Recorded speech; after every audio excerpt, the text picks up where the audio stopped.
Yes, good morning. It's Wednesday, the 8th of July, 2020. You know what it is. It's the best on ground weekday kickoff.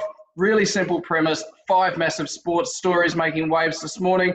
Out before 8 o'clock, less than 15 minutes. And we bring in some heavy hitters to give us some insight today. One of the heaviest, Sean Maloney. Shawnee, welcome, brother.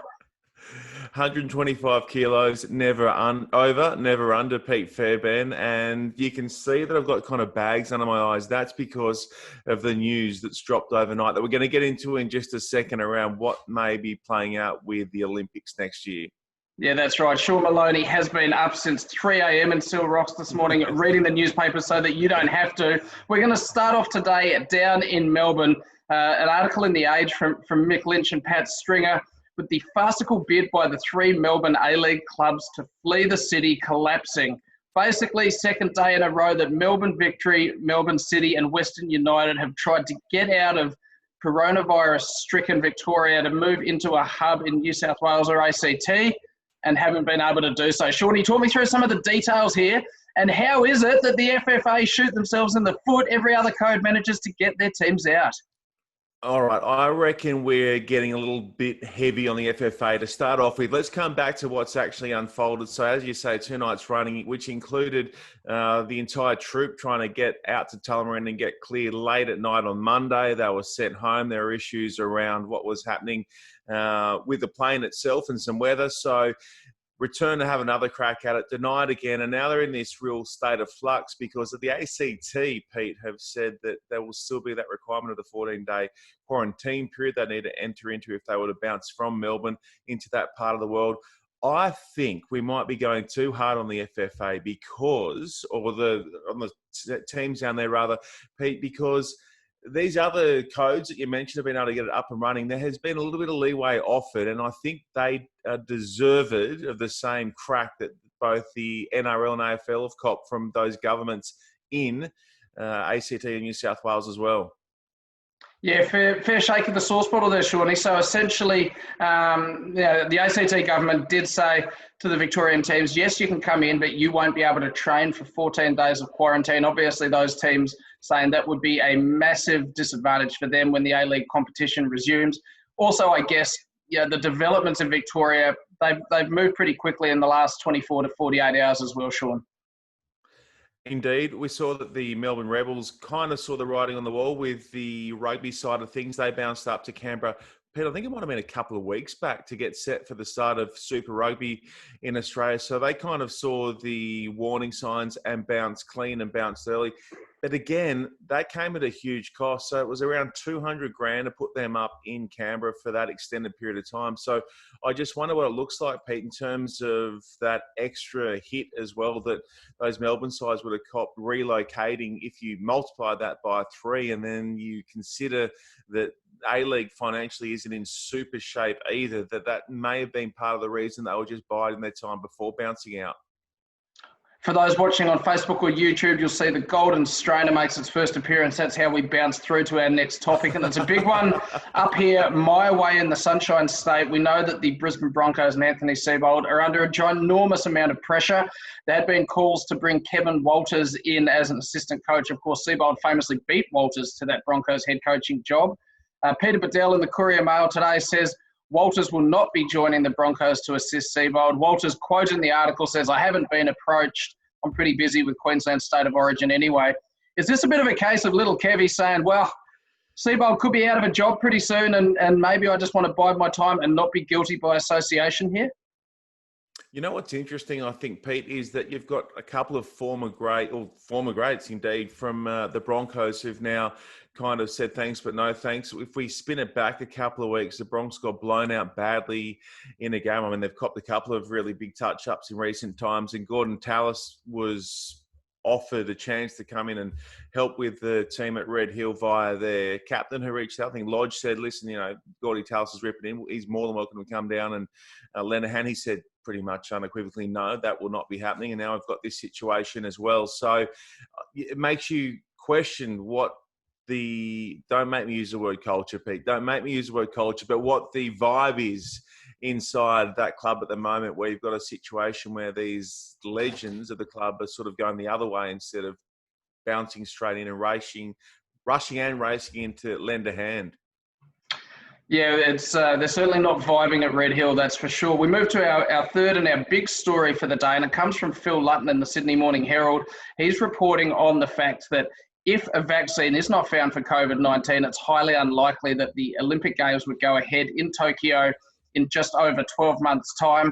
A survey there in Japan shows that 77% of Japanese people do not want the Olympics to proceed. There's a fair bit happening in this space, Shawnee, and I know you're an Olympic man to the core. Talk me through it.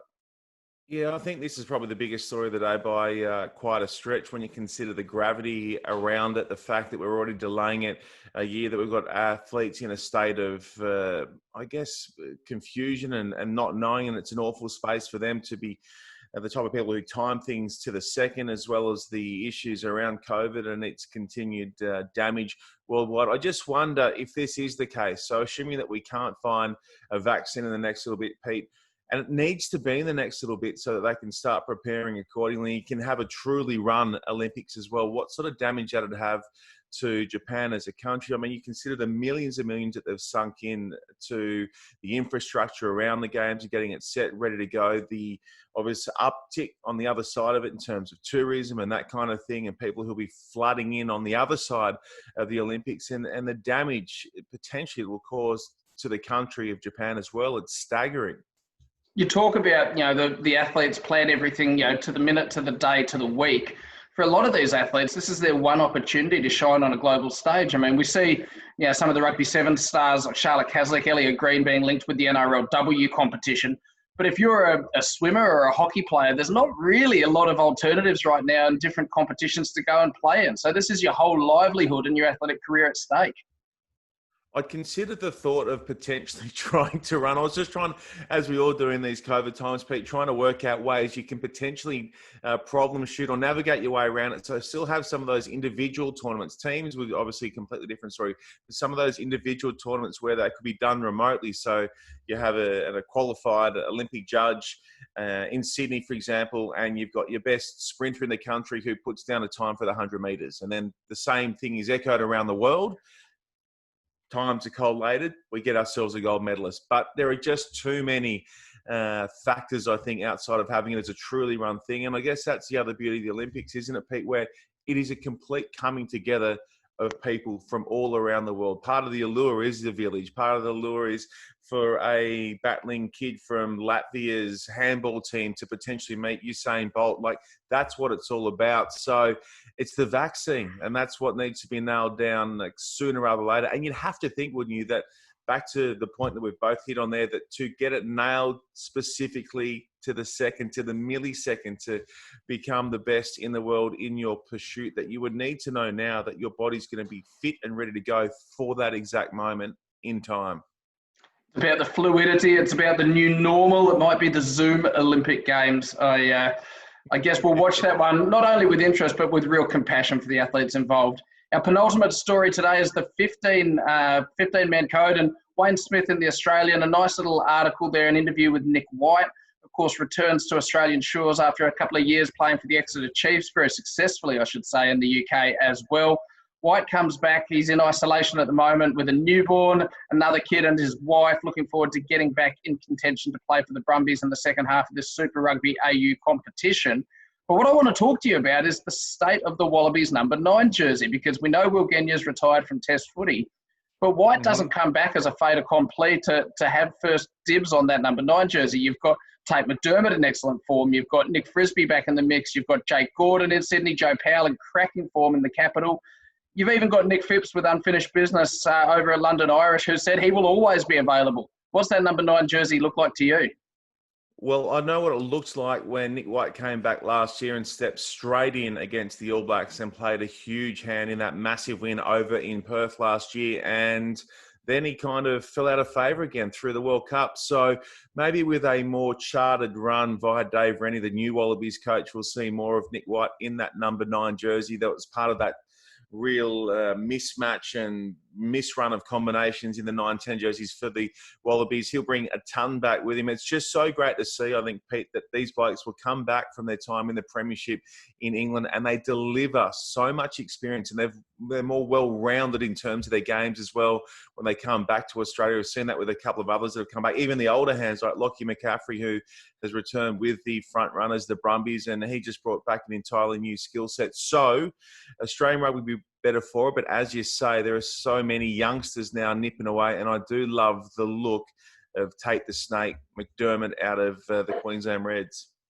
Yeah, he looks like an absolute live wire, young Tate McDermott. Perhaps playing into White's favour is the fact that if we're looking at 4 tests against the All Blacks this year, pretty hard to throw rookie halves into the mix. So maybe we see a White-Tamua combination in 9-10 and the likes of Lolosio and McDermott, Will Harrison, competing for spots on the bench.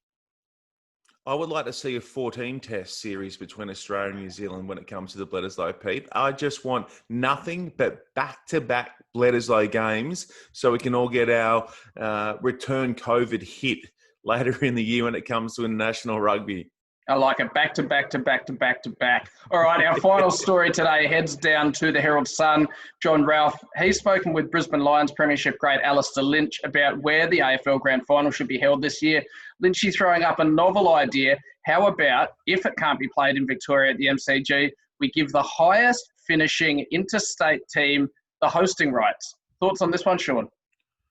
Why is that such a foreign and crazy concept? I think that's kind of spot on. I love the idea of it away from the traditional hubs, just because in these crazy times you need to make adjustments. So let's just assume that it continues on its way down there in Victoria. We've already got another hit of lockdown coming 6 weeks. We're creeping closer and closer towards the final game of the season on that front.